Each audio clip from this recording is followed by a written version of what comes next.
Welcome back to Show Me What I've Been Missing, your pop culture podcast that says, hey, look at that thing.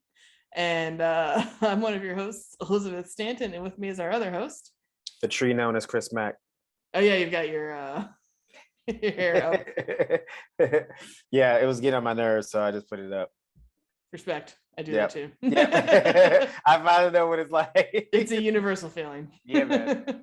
I get it. Long hair is sometimes way more trouble than it's worth.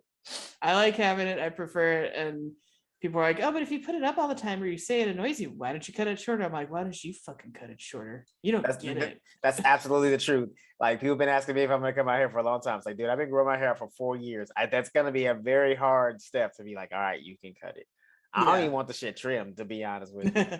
So, yeah, I feel that. Yeah, well, and then I had to shave my head for chemotherapy and I hated it. See, that would also make me like never shave, like never cut my hair again, you know. And like as much as I got compliments on like the shorter hair when it was growing out, and it was cute, it wasn't a bad like look or whatever. I was like, yeah, no, down to my ass, I'm growing this, and maybe then we'll see, like maybe I'll trim it. Yeah. Just get the little split ends, you know. And people are like, but sometimes it's good to be forced into change. I was like, no, this was not a fun like thing I got into doing or like chose. This is not a fun fashion thing I got. I was like forced to. No, thank you. Right. Like the way you remember V for Vendetta when Natalie Portman was getting her head shaved. I didn't cry like that in the chair, but I did afterwards, where she's like, like sobbing. Yeah, it's intense. No, thank you. If somebody did it to me right now, I'd probably be feeling like that. So I totally get that. 100%. Actually, I got my hair cut at the place I normally go, and somehow they still have in my file that I was coming in for a head shave, and I was with a new person, and so she was kind of like, feeling it, and she was like, so your thing says you're shaving? And I went, no. What the fuck? No. I was like, that's an old note from literally like 2 years ago. I don't know why it's still on there. I don't know if she had like had just gone for it or even heard a buzz. Yeah, I would have decked her in the fucking face. Like, why do I hear clippers? Why do I hear clippers? Yeah, I'd be like, because she like, and I mean, respect that she was confused, because it was like, it's a little strange for me to just like come in, plop down, and her and like apparently I'm shaving my head like with like no fanfare. So yeah, I was like, go ahead and take that note right the fuck off my file. Oh God, I know. Nothing more scary than that. No, thank you. But we digress, because this episode has nothing to do with hair. We're watching Sex and the City. We're revisiting Sex and the City. I mean, it does have to do a little bit with hair. There's hairs involved. Yeah. In some episodes. Although actually there's an important haircut in this episode. We'll talk about it later. Yes, it is. What do you call it? Yes. So I've seen Sex and the City a bajillion times. Chris has never really seen it the whole way through. Nope. In any sense. So he's explored it for the first time, and I'm revisiting it. And we're in season 4, episode 5, Ghost Town. Yes, Ghost Town. This episode's theme is all about the ghosts of exes showing relationships up. Past. A relationship's past showing up. This was a very light episode. This was kind of just like a teachable moment episode that they were trying to do or something, because there was like not really any kind of crazy juicy plot things. But, no, again, this is like the best season to me. We're in the best like season of the show, hands down, in my opinion. Yeah, they're actually like trying to make a point with these episodes. It's not just like humor for or just like anecdotal shit or something like that. Yeah. So who do we talk? I say we should talk about Charlotte first, because her story kind of like her. Doesn't really have to do. Well, it sort of has to do. It is a ghost, but it's just like it's a moment of like Charlotte triumphing, which we hardly get to see though. She kind of gets our girl gets downtrodden a lot. Yeah, a little bit. Yeah, so she finally got her way. Yeah. So she is back with Trey. And so I wrote down that this is an iconic moment for all the wrong reasons. I remember this image like vividly that we're about to talk about. I feel like I saw it when I was younger and like knew it was weird. So Charlotte is bed shopping and she's waiting for Trey because they're gonna get a new bed to like really revamp, you know, the sex. Redecorate their apartment. Yeah. But his mom, Bunny, is there first, and she's like, you have to let me help. I picked out the bed he has now. And now she's shopping for a bed with her mother-in-law, and she wants a dust ruffle, which I don't even know. I don't even think I know what a dust ruffle is. And it's very, very old school. And then Trey arrives and they all test out this bed. So the three of them are lying on this like rock hard bed together. And Trey goes, "This is heaven." And the look on Charlotte's face is just like not having it. I remember it to this day. And I just wrote down, no wonder his dick didn't work. He is so controlled by his mommy. Like it just clears. Yeah. If she was confused before, now she knows why. Yeah, that was clearly his mom's doing. Like it wasn't the fact that him being married to her. It was the idea that he was probably like kind of worried that he was about to be controlled by another woman in his life. You know what I mean? Like that. Yeah. Or manipulated more or less. In a big way. So like when they're home, she's like looking around. She's like, wait, so your mom decorated this entire apartment that they live in. And it's very like masculine, old Englishy, like leather and wood and like plaid, I think wallpaper and these wooden ducks. It's like so ridiculous. It was like, it was very, very like old school, like 18th century masculine, like a hunting lodge. Yeah, exactly. Yeah, definitely. Or like a freaking like a really stuffy library. That's what. So she's like, look, if we're serious about making a fresh start as a couple, it should reflect, our taste. And he's like, I don't really think I have any taste because I did let my mom decorate this place. And she's like, okay, well, I'll take over. I do have good taste. And she does. She has very classy, elegant taste. But they're like gonna talk to his mom about it. But the next day he's super sick. He's lost his voice. And she's wait, hold on. Do you think he was actually sick, or do you think he was playing it out? Because like I don't know. Is he like because when they were talking about him talking to the Mocks, he was like, first she's like, I'll talk to her. Yes, and then that's he right. was like, no, and then he's like, no, I'll do it. It'll be much easier. And then he just gets sick. I think it's psychosomatic. I think you're right. Psyched himself out. Yeah. And he's like, I can't talk to my mom. Right. I'm sick. Boo, you whore. and like before Charlotte can do anything, his mom's like already barged in. She's gonna be staying in the guest room. Yeah. And she's like ordering Charlotte around, and it's so creepy and weird. It's like I read about these moms like in present day who are like, I'm a boy mom, and no one will ever be good enough for my son. Like it's the weirdest thing. It's the weirdest thing. Like I don't know what, like it's something about moms and like their sons is like they want to they keep telling you like they want you to get married and they want you to bring them grandbabies, but then as soon as you bring a woman home, they like try their hardest to either push her away or embarrass you. I don't get that. Like, I don't my either. Mom loves every time I bring a girl home, she's like, oh, let's watch her old home videos. It's like, no. Don't you remember the last time that happened? The girl broke up with me 4 months later. Maybe don't bring out the video. I don't know if that's it, but it's like, but moms always like, they always like trying to get in between. It's like, this is weird. Okay, don't do that. There's like a whole subreddit I read it called Just No Mother-in-Law, and the shit these women are pulling on their daughters-in-law is psychotic. Like, and some of it does border on like clearly like you want to fuck your son and you're like just barely hiding it. It is so weird. It's go to fucking therapy. Well, I mean, and that was the vibes I was getting in this episode. Yeah. Like, what kind of grown ass like mom comes in and rubs Vicks Vapor Rub on her like grown ass son's chest? Like that's just weird. Like yes, she was like, and she was trying to justify like, oh, I've been doing this since he was a child. Well, he's not a child anymore. No, he's like 40 years old. Yeah, and you're like 80. Do not rub Vicks Vapor Rub on a 40-year-old man's chest, especially with his wife. Right next to him. No, like, and to be clear, like my brother, like I feel like I got COVID. Everybody's fine, but like.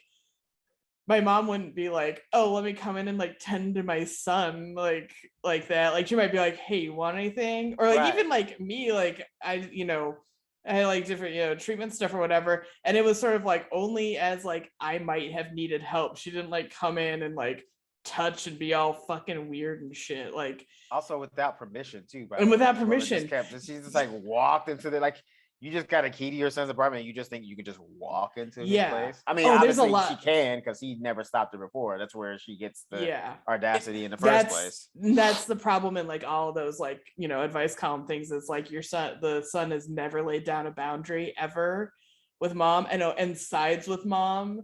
Like, this is true. My brother one time told me, and I don't even remember what it was. It didn't matter in the long run, but there was something about like the kids, and my sister-in-law wanted to do something like one way, and my mom suggested to my brother doing it another way, and he was like, and he told me, he's like, confidentially, I think mom's right. I do agree with her. He's like, I'm never telling her that.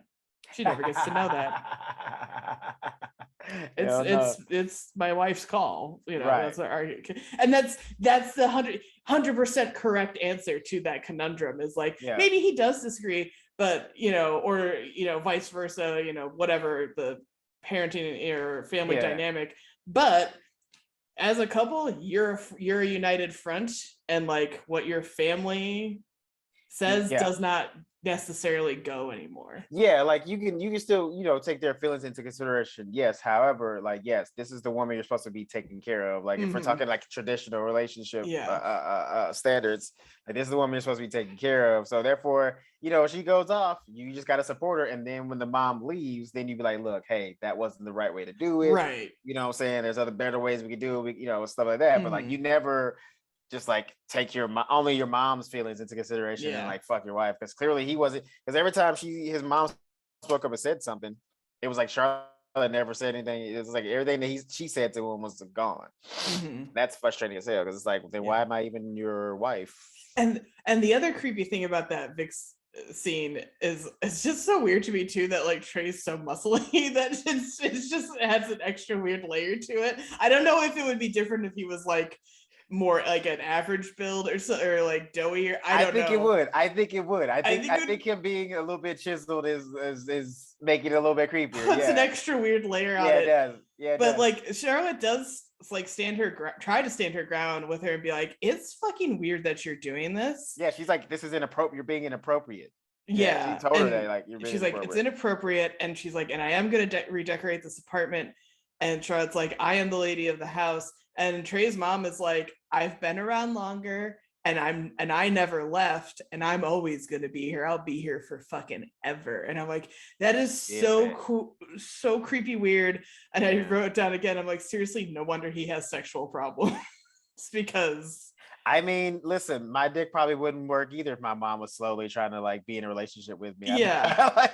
I'd probably never get a boner either, because his mom, he probably, every time he tried to have sex with Charlotte at that time, his mom's face probably kept popping up. She was all over there, all over the place. But Charlotte does triumph in the end, because they're starting to do it on the bed.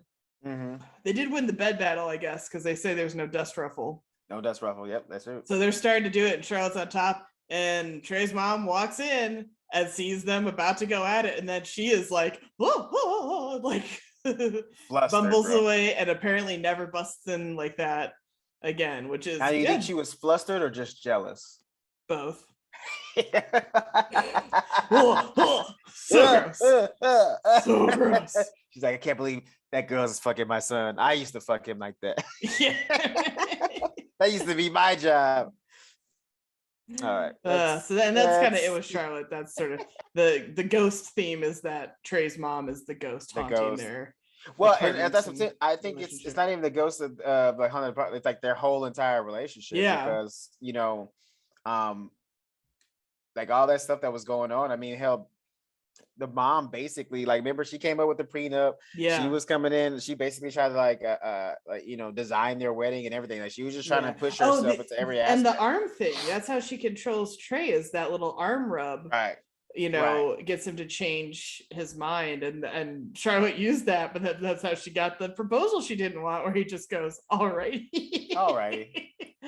I love my little nerd though. Little dork. He's still the best. He's still so funny to me. I just love Trey. He's just, I know I've said it 8 bajillion times. It doesn't matter because he's the best. He's just funny. He's a fucking weirdo. And I love that he's like such a horny weirdo, and like, but he's horny not now. He wasn't before, right? And he's not a bad guy. He's not a creep really or anything like that. He's just like a weird dude. He's just goofy. That's all. Goofy as fuck. Yeah, he's just goofy. I love a goofy guy. Who next? You want to do Samantha? Yeah, her story's kind of short too. Yeah. So Samantha is still in her relationship with Maria. And let's see, hang on, where are my notes? So there's a whole thing where they're going to go to a bar opening. We'll get to that in a minute. And Samantha says she'll go with Miranda to this bar opening, and Miranda's like, do you want to bring, Maria? And Samantha's like, no, because the relationship stuff is like driving me crazy, because apparently all they do is sit in the bathtub and talk. Yeah. And like, I get that. It's so boring for Samantha. It's just not her scene. So she tries taking Maria out to a bar, but then they bump into a lot of guys that she knows and or used to sleep with. Well, see, here's the thing. First, let's talk about the how she's like getting bored with the relationship. I kind of get that though, because I've definitely been in relationships with people who like only want to talk about feelings, and it's like, here's the thing. I get it. Like, there are times where you do have to talk about that kind of stuff, especially if there's like, some kind of resentment being built up. You like definitely don't want to let that linger. However, like, there has to be a time where we can just talk about what the fuck, like, we're watching on TV at the moment, or a movie we see, or something else that's not so like deep and impactful. Because like, that shit does get exhausted and it gets fucking boring. It's like, we have to talk about feelings all the time. Like, every time we're together, we have to devote like 2 hours of just like talking about feelings. No, too much. Or like talk about even the weather, just something other than like, yes, talk about it, it's important, but I mean, I'm not saying like don't talk about your feelings, but like, if that's the only conversation that you're having, that's gonna get boring real fucking quick. And it's also, even if you're an emotional person, I think that you will get also, as we see, I think it's also a little bit of like a personality mismatch. Like, Samantha is more extroverted maybe, and it seems like Maria's a little more introverted. That could be, she doesn't get the kick from going out that Samantha does, in terms of like enjoying their time together. And so like, Maria says that she and Samantha have plans next Saturday, but Samantha's like, well, I already made plans with the girls, and Maria's like, well, can I come? And Samantha's like, I thought you wouldn't want to come out because you don't like going out that much. Like, that's where the miscommunication in their like, styles is. Well, because see, here's my thing. This is, then we have to talk about this. It's because in that moment, it's like, it didn't seem authentic that she wanted to come. Like, if I put myself in the shoes of Samantha, like being in that. Well, first of all, I would never put myself in that kind of predicament, because you don't go to your old watering holes. Okay. Like, if this is where you used to pick up and feast, if this is where you used to eat at, you don't bring the new girl to your old hunting grounds. That's just stupid. Like, that's, no guy would ever do that. This is like, no smart guy, I should say, would ever do that, because you're just going to put, because like, that's the thing. Look, she ran to the bartenders, she ran like a couple of guys walking up. Also, completely disrespectful, by the way, like, not even pretending that she was with another woman or nothing like that. Although that's kind of her fault, because she didn't really say she didn't stop it or be right like, away, hey, this is my girlfriend. She just like let the dude, and that's an issue later too. Yes, like they address that. We'll get there though. Should be, because like, let me tell you something. If Samantha was with some dude and a bunch of chicks were coming up to him, kissing him on the cheek, flirting with, oh my god, I can't, come see, like, literally the dudes that were talking to Samantha were like, hey, I get off work at this time, meaning AKA when I get off work, I'm coming over so we can fuck. Like, anyway, but that's, she set herself up by bringing fish to like the same watering hole where she used to, fucking fish. It's just like, that's just stupid. But like, so when Maria was saying that she wanted to go, it didn't seem authentic, because it seemed like she was feeling a little bit insecure about the relationship because of these men, which it's all fair. because Samantha kind of didn't do anything in those moments to make her feel secure at all. Yeah. It's like she kind of wanted those guys to come up so they could like kind of break up whatever's going on, you know? And like that issue comes up when they're ironically in the bathtub later. And Maria's like, you know, she's talking about the guys and she's like, why didn't you really introduce me? And Samantha's like, oh, what would I say to them? This is my lesbian lover and I'm done with dick. And Maria's rightfully annoyed because that was a pretty shitty thing to say. This is one of Samantha's few real missteps, in my opinion. That was an example of gaslighting, because she was like trying to make it seem like, you know, Maria was, you know, being ridiculous when she really wasn't. And Maria says, she's like, I didn't mean in the sex sense. She meant it in the relationship sense. If they're partners, if they're dating, why didn't she introduce and say, this is my partner? Like, or, you know, whatever, your girlfriend, whatever you want to call her. Yeah.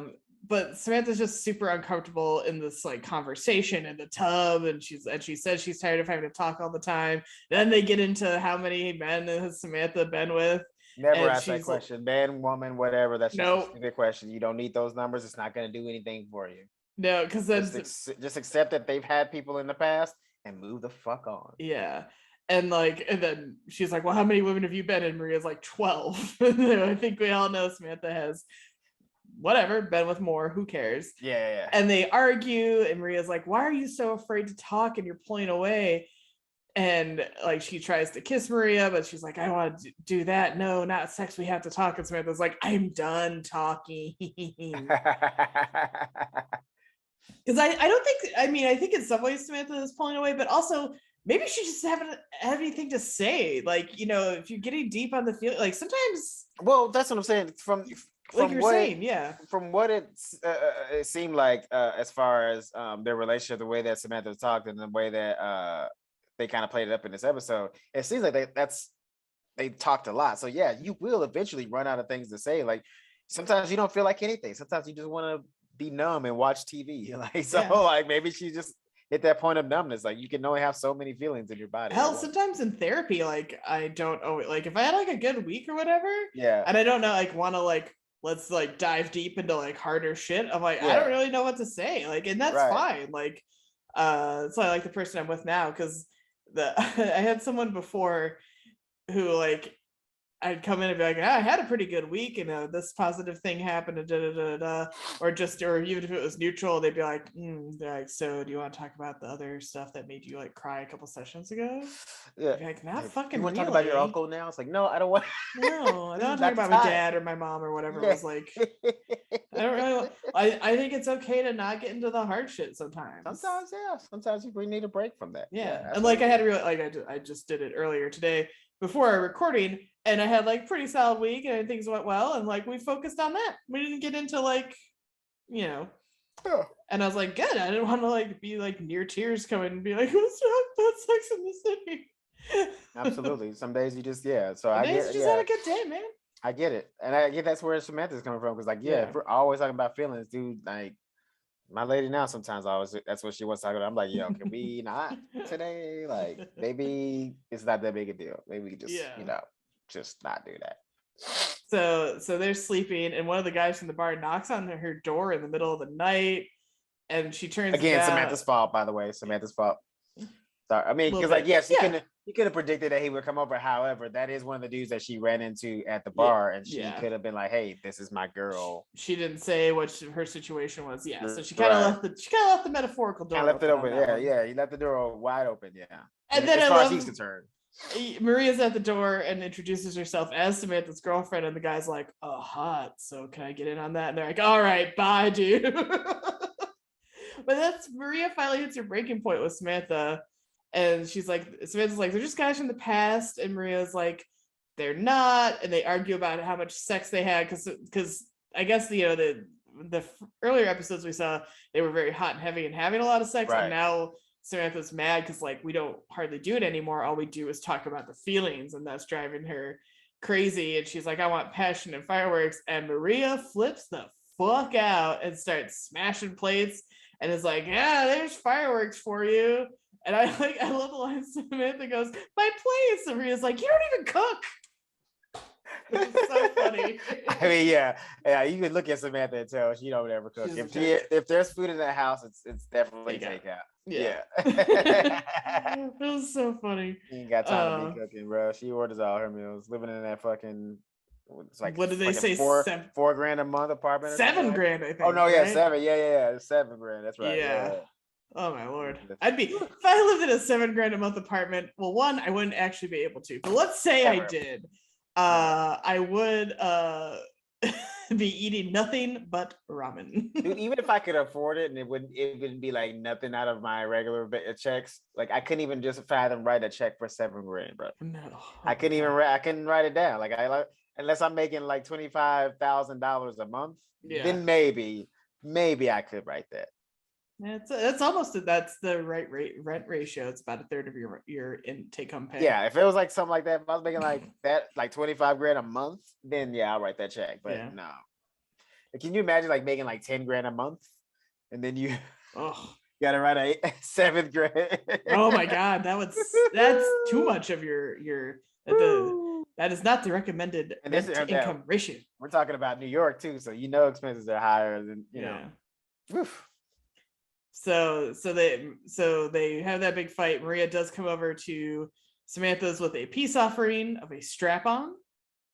Quite girthy strap-on, by the way. That's not something that I don't know what it's like to be a lesbian, so I'm not gonna infer, but I feel like you kind of gotta build to the strap-on that she brought. Yeah, probably. Like, you start out a little smaller and work your way to that. That didn't seem like a first dildo type strap-on. And they apparently do it at least one last time, but Samantha throws her back out. Not the fun way. Her back doesn't get blown out the fun way. No, apparently she blew her back out trying to blow out Maria's back. Ladies. Yeah, thrusting ain't that easy. I just want y'all to know that. Like, I know, you gotta talk shit about us when, we don't last that long, but thrusting ain't easy. Yeah, there is a technique to it. There's some action there. There's some action there. Yeah, you gotta have some ab muscles. You can't just throw yourself right in the game. You know what I'm saying? A lot of core work. Yeah. Yeah, you don't just get right in there. You got to do some training. It takes years to build up your strut game. You know what I mean? And she tells the girls at the bar, and she's like, "Yeah, we broke up though after we tried the strap on." And she's like, "Maria says I have intimacy issues." So lame. And the girls are like, "What? Oh, no, come on! Oh my god, why would she say that?" They pretend to be so shocked. It's so funny. They're like, well, here's the thing. Even though they were pretending, at least they were fucking supportive this time. Jesus Christ. Finally, y'all know how to be friends. I think that, honestly, half of it is I think they're supportive because she's quote unquote done being a lesbian, That is true. That is part of it. But I mean, at least they're feigning support. At least they're on the right-ish side of support, I guess. I don't know. Well, here's the thing, too, because yes, they might have been pretending that's they might have been happy because she's not doing the lesbian thing anymore. But they also have a tendency to judge and then do the "I told you so." Yeah. When things go wrong for Samantha, which they did not do this time. So I'm going to give them points for support, even if it was, double meaning support. Yeah. They had a modicum of respect. Yes. So I'll give props where props are due. Yep. So Miranda or Carrie? Or both. I mean, it kind of worked. Yeah, I think we could just work on both because they're the same story. Hey. I mean, do we want to talk about Miranda's ghost? Because I don't know if that has really anything to do with the story. I think that was just an excuse for her to get Carrie over there to eat Oreos with her and talk about exes. Yeah, I mean, we'll get to that. So let's just do them together. So the episode actually kicks off with Miranda getting her coffee and bumping right into Steve. Oh, Steve. Miranda. But he tells her he's opening up his own bar and he wouldn't have done it without her, her support. Now, do you recall at any point in any of the episodes him saying he wants to do that? Because I sure shit didn't. I don't remember him saying that, but I do remember her suggesting it, as a way, you know what I'm saying? Because she was like, no. Well, yes, no. Because I think she did say something to. I don't know if he had said something before. I don't remember him saying anything to her before, but I do remember when remember when she was trying to help him find a new apartment, Right. and he was like trying to find the cheapest one because he was still talking about how he was like, I think he was like, I remember that episode him saying that he was trying to save up to open up his bar. Okay, because I felt like we'd never heard of this dream before. Yeah, but I'm glad you remember something more than I do. Yeah. That's what happens when it's fresh, you know what I mean? Yeah. And meanwhile, I'm like, what did they do again? I've seen it 8 billion times. Is this the episode where this happens? Oh no, I'm mixing up like 4 different episodes all at once. That's how it is with How I Met Your Mother. I've seen every episode a million times, but I guarantee more than 2 are still gonna be like, wait, what episode is? Oh yeah, like it'll take me like 5 or so minutes into the episode to be like, oh yeah, this one. Yeah. So they and when they run into each other, he also has his girlfriend from the previous run-in. Yes. And she's like, we are so happy or whatever, and they invite her to like together, and she calls Carrie, who's barely awake, by the way, at this hour. Yeah. And Miranda's like super annoyed that Steve wasn't as ambitious as he is now as he was when he was with her. And I'm like, hey, I get that. Okay, I get it, but also like I get it, but like we shouldn't take that personally, because yes, what I'm saying, like yes, she did have to support him, and yes, he did that, but it's like, it's not that you weren't motivating enough. It's like maybe like you guys weren't right for each other. So like even though you were trying to push him, and even though you were like suggesting things, stuff like that, it just didn't affect him the way that it would have with this girl. Like maybe she did it in a different way that made him want to work, like made him want to do it. And sometimes you're just in different places, and like, and maybe the breakup made him say like, you know what, I gotta get my shit together a little more. Well, I'll say like this: the other girl seems a lot nicer than Miranda. So like, niceness, you catch more flies with honey, Yeah, there's so, that like, too. So she might have made, instead of like making him feel like shit for not starting his own bar or saving up, like Miranda probably did. This woman was probably like, I think you'd be much like, she probably like, eased him into it, what I mean? With like, that's a great idea. Like, you should definitely give it a shot. Right. Like, I support you 100%. You know what I mean? Because with Miranda's like, she wouldn't support the idea until like he was signing the contract on the fucking building to lease out the space. You know what I mean? And then he invites her, invites Miranda. Carrie's like, you should go. And since you guys are friends, you're supposed to be friendly exes, and that's what friends do. And Carrie's like, and I'll join you since I'm your friend, and that's what friends do. And then like next time they're at brunch, Carrie's like, I'm not fucking going, because she got the invite, and she learns that Aidan is a co-owner, like a silent partner. Silent partner, yeah. And she asks the question we are all asking: when did they become friends? Like, we genuinely don't know. No, they never show it. They just show them running into each other, like when they were like having beers with the girls at like, brunch, and then never really explain how they met. And I guess their timelines overlapped a bit. They did, but I don't ever remember them having. But they like never had scenes together. Yeah, so, like maybe Aidan would be around and Steve would be around like together, like in a scene, but like I don't really remember them interacting in a way that would suggest that they could be friends, unless they just. The only thing I can assume is that they commiserated in both being dumped by those two girls in the same friend group. You know what I mean? That's the only thing. That's what I'm thinking too. The trauma bond. It's trauma bonding. That's all it is. And Miranda's like, I please go. I want you to go. You'll probably won't even see him there. And Miranda's like, the invite's a peace offering, but Carrie's kind of like on the fence if it is. Yeah. Then we get the gag where Miranda's sleeping and she thinks she hears a ghost, and she checks with her landlord and says it, to see if it's neighbors, and there are no neighbors above the building. I mean, again, though, you do live in a city like Manhattan. I mean, like, there could be fucking rats in the dude. Like, I mean, like, you can't just immediately see, like, until you see the ghost, you can't be like, oh, it's a ghost because you heard some sounds. I mean, it could be anything. No, I had, like last night, the wind here in Los Angeles was crazy. Yeah. And it was making like the doors and windows rattle. So like if you, for some reason, didn't realize it was windy, you'd be like, oh no, there's something rapping at my window.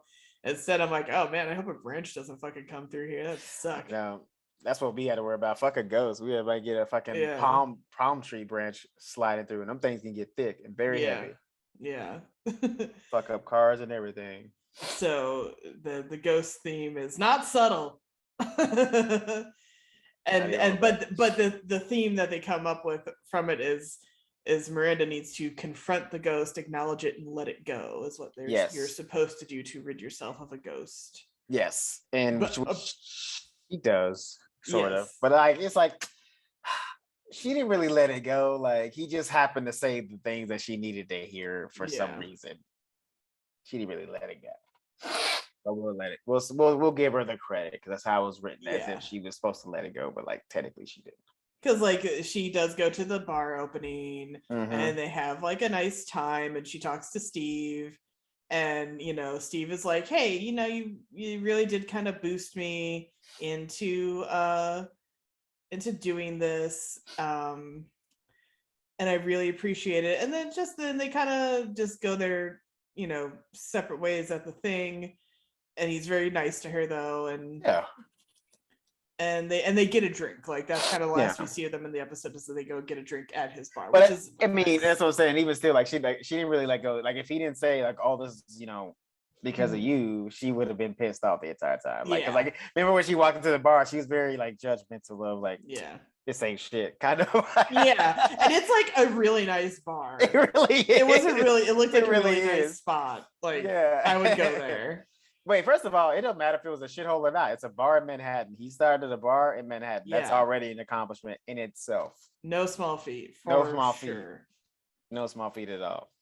So, meanwhile, Carrie is like pondering how haunted New York is, and the invitation from Aidan seems like things have resurrected. Like when relationships die, are you haunted? And all the like, yes and no. You need to process stuff, and I think it really depends on the relationship, because like it depends on how important it was to you. Like if you only dated like a couple of weeks, then no, you're probably not gonna have residual feelings. But if you dated somebody for a good 6 months or a couple of years, I think you're always gonna have a little bit of love for them. Not enough to the point where like you leave whoever you're with after them to be with them again, but just there's always gonna be a little something there. You know what I mean? But it turns out the invitation wasn't from Aidan, because Carrie's I love it. This was so great, because Carrie's gonna try to like get out of going, but she's at least gonna be polite and like go drop off like a bar warming plant, I guess. Just it's a nice little gift. And she sees Steve. And she thought she was so clever with the gift too. With the gift, because their bar's on Mulberry Street, so she brought them a mulberry bush, and it's like, oh, I'm so cute. No, and when she's in there, she sees all of Aidan's like furniture handiwork, all the wood and everything like that. Very him, which very nice. Is very nice stuff. Very nice. And then she kind of mentions the invitation, and Steve is like, "I'm actually the one who invited you, not Aidan." And it's like, her face dropped straight to the floor. She was like, oh, he didn't even. Cool. I guess I'm just a narcissist. Yes, you are. You are. And then she hears Aidan in the background. She's like, gotta go, and like drops the plant practically. And Dude, she ran out like a cartoon character. It was like a cloud of dust behind her. Little Carrie-shaped cloud of dust where she used to be. Gone. He said 2/3. She was like, nope, gotta go. And they Carrie finally kind of agrees to go after she comes over to Miranda's, and they're like up late after the ghost noises and stuff. And Miranda, this was interesting too, though, I thought, is Miranda is like trying to be happy for him, but she feels like kind of left behind living the same life, and he's made this big change. And that that bums me out, because I'm like, she's got such a good life to in a way, where she's got this like great job, great apartment, good friends. Like she's not, I just don't think she should feel left behind, but you left out one fact. She's single. Gross. Oh, right. That's the worst thing that you could be. Fuck. You're right. She's single. She's basically worthless. She should go walk into the ocean then. Yeah, you're right. That means she has this great career, this great apartment, this great life, great friends, but like she ain't got no man. And that's kind of like the core existence of every woman on earth. You didn't know this? No. Oh, Elizabeth. Shit. Oh, shit. How do I know? I should walk into the ocean, I guess. My God. Well, you have to walk pretty far to do it, because our oceans aren't very close. Yeah, I had to drive down to the beach and then walk to the ocean. Take you a while. It's gonna take you a while. I'll see you in like a week when you get to the ocean. And I got my toes wet, and that was a long walk. I'm good. Yeah. That'll take you right out of the thought of it. Like, you know what? I've walked too far. This is stupid. A long ass walk. Yeah. I'll go in the LA River then. Fuck it. You won't get my ankles wet. You're gonna need a partner because there's nobody else that you gotta like get somebody to like keep your head down because you're not diving in that river. No. By the way, anybody who doesn't know, LA River is about a foot 3 deep. inches high. Yeah. I don't even know why it's called a river, to be honest with you. It's a light creek at best. At best. But while they're talking about the hauntings and stuff, Carrie's kind of wondering like if how she treated Aidan is gonna haunt her forever. And part of me is like, yeah, it is. Yeah. You fucking cheated on him. Yeah. And you can't act like it wasn't a big fucking deal that you did that. Right. And the thing is too is like you not only did you cheat on him with like a horrible ex, like you didn't even get back with that ex. Yeah. Like, if you guys were together and it worked out, like it was meant to be or whatever, and shit changed. It would make sense. I'd be like, yep, all right, I get it. But like clearly you just wanted out of the relationship for some reason because it was like too good for you. Yeah, you just like went scorched earth for no real good reason. Yeah. And like it's hard to imagine at this point that like Big is supposed to be the one, like knowing how shitty he is and being like, so like why would you even go for him if you know he's shit? Like, ugh. Yep. So bad. Yeah, no, exactly. So okay, go ahead. I was gonna say, and also real quick though, they just kind of discuss if Miranda still has feelings for Steve, and she says no, and Carrie's kind of uncertain if she still has feelings for Aidan. Yeah, because it was different because Miranda and Steve's relationship, the way that they broke up was different. Like they like broke up for obvious reasons. Like that relationship played out. Carrie kind of firebombed her relationship. Yeah. So who knows what would have happened? Which I think that's what she did to herself. Like you're always gonna have a what if when you like basically just like drop a grenade into the relationship. Yeah, there's always gonna be the what if. It's like, what if I didn't cheat on him? Like what would get it done? Because clearly he was a good dude. He just wasn't okay. So like she didn't want to be with a good dude. Apparently, I don't know what the case was. I can't explain it. Yeah, there's no explaining it because it just doesn't make any sense. No. It's not even like she's more like she's not even like pining for Big at this point. No. In a way. Yeah, he's like kind of out of her life at the moment right now. Yeah. Like they mentioned him, but like he ain't around really. And she like messed with him, with the jazz guy and stuff like that. But even that, she like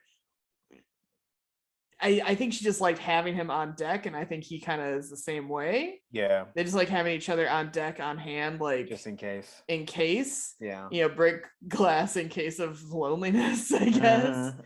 But you can't do that to people. That's bad. I feel like I was kind of in that situation for somebody in the past where we've all been in one. We've had it and we've done it. Where like he'd be distant and not like want to interact with me or whatever, and then every so often would suddenly be like more interested in what I was doing, what was happening, and I was like, what am I on your fucking farm team? I'm terrible at baseball. Get me out of here. Yeah, we've all, like I said, we've all had one, and we've all been the one, on the hook. So that's never okay to have somebody on the hook. Like, nah. And that's what they clearly want. So Aidan and Carrie have like a weird interaction. Like she decides to take her drink and her cigarette and her cake outside and try to kind of get away from it all because she's kind of worried. Because she saw Aidan, he just gave her like a smile and a nod. She was like, what the fuck was that? It's like, what did you expect? First of all, what did you expect? Second of all, he looks so good. You think he looks better with the shorter hair? The shorter hair, yeah. Yeah, I think so. The haircut is a huge improvement. And he's like in a suit kind of a thing. He's not his like shaggy, like cool carpenter look. He just he looks good. He looks great. Yeah, he has like a blazer on. Like he looks like he, is at something important. He looks sharp, as my mom would say. Like that's a sharp dressed fella. Sharp dressed man. Yes, he did. So so she goes outside with the cake and the cigarette and the drink, and he's out there having his like celebratory cigar. But then she drops her fork and she's like, "Oh, I can't eat the cake now." And he like offers to feed it to her. Then he takes a bite, and there's a whole like metaphor about like saying like something about like, well, you want your cake and have it too, kind of a thing. And she's like, well, I never not wanted cake, as in you, as in him. And then she finally takes a bite and she compliments his haircut, and I wrote down, I would too.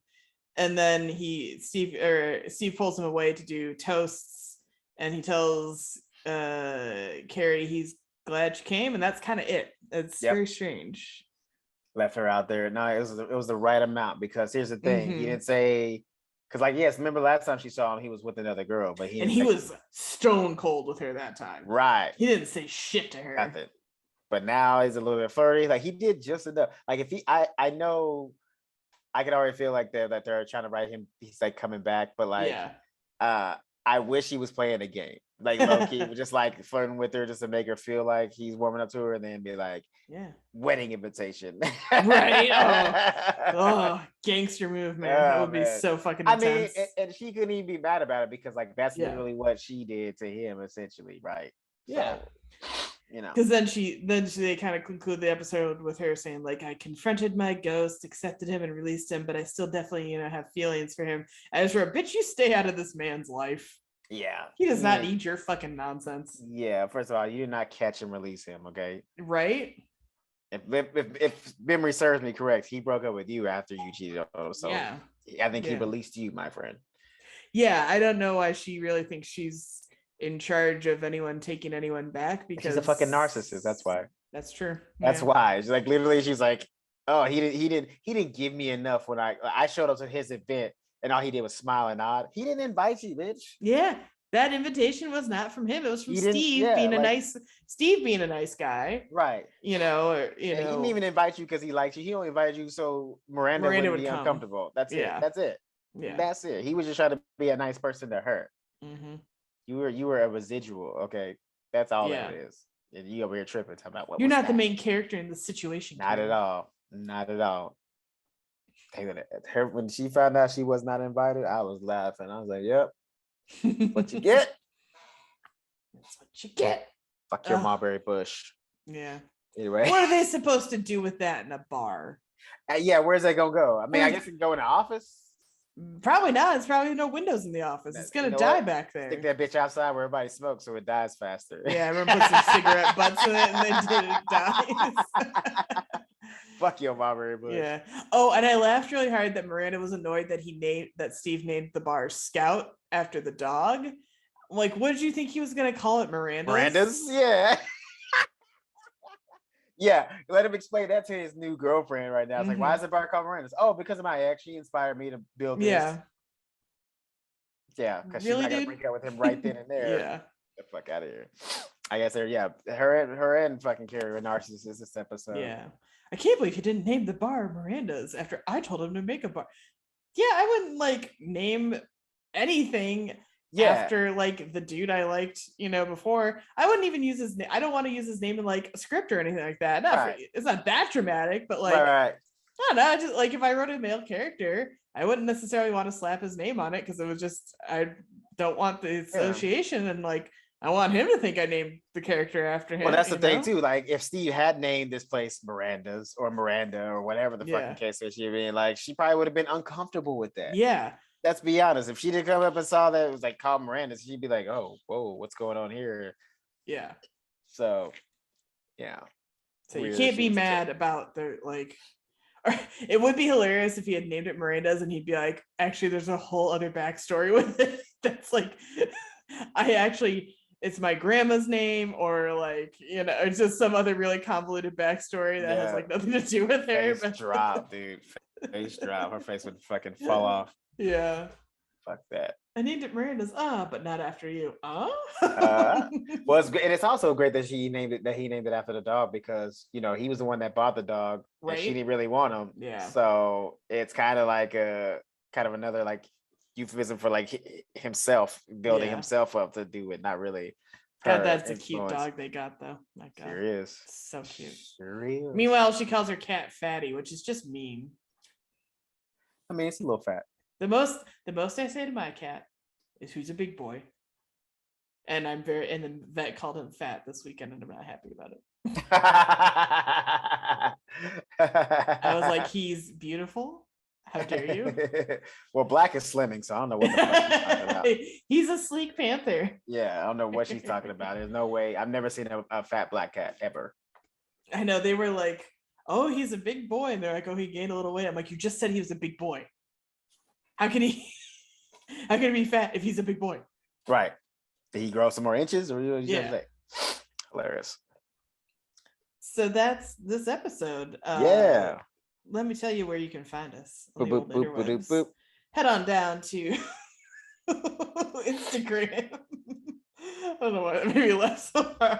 Head on down to Instagram and go show me what podcast, and that'll take you to our links for all our other social medias: Twitter, Facebook, YouTube. YouTube, we're almost at 100 subscribers as of this recording, so thank you very much. That's very cool to see. I don't know what accent I'm doing now. It all went. It's in there. You're doing it. I'm doing an accent. You're doing it. But which one? Anyone's guess. You're doing it. And you can find me on the interwebs at Elizabeth Movies on like Twitter, Instagram, and TikTok. Chris, where can they find you? You can find me on all social media at Christopher T. Mack on all things Twitter, TikTok, Instagram. As always, we have our Arlo Australia candle promo code, Show Me Miss. Save some money on some kick-ass candles and re-diffusers and wax melts, bath bombs, right? All that good stuff. It smells so good. Might be time for another order for me, actually. Yeah, and that's everything for this week. We'll see you next time. Before we go, shameless plug. I have 2 shows coming up. So by the time you watch this, it'll be that weekend coming up. Plug them. What do you got? On Saturday the 23rd, I'll be at the Beit T'Shuvah. It's in Venice Boulevard in Los Angeles. You'll know, if you're Jewish, you know what I'm talking about. And then Sunday night on the 24th, I'll be at the Hollywood Comedy on Melrose in Hollywood at 8 p.m. So the first show that I mentioned is at 7, and then the next show is going to be at 8. We'll have the info in show notes. I'll throw it at you. Links and all that good stuff. Yeah. So yeah, hell yeah, shameless plug. We love a shameless plug. I forgot to do it for my Dallas dates, but people showed up. But it's okay. Nice. Next time I'll do it. I'm a bad self promoter. I know, man. Most people are. Listen, we got 95 subscribers. If I can get like half of them to show up to the show, I'm killing it. I would say most normal people are bad self promoters. Yes. Crazy people are like, look at me. Carrie would be a hell of a self promoter. Oh, I would hire her right now as my PR for her. No, you gotta hire Samantha. That's her actual profession. That's true. And she would be like, and she would do it for me, not for herself. She would do it for me. Like, yeah. Of course, I still have to pay her, but like, sure. But she would make sure I'm advertised. If Carrie did it, somehow it'd be about her. The Carrie show. Yeah. Samantha would be like, "Oh, honey, let's get those shows filled." That's a great impression, by the way. That's fantastic. That was fantastic. All right. So stay tuned for that information, and we will see you next time.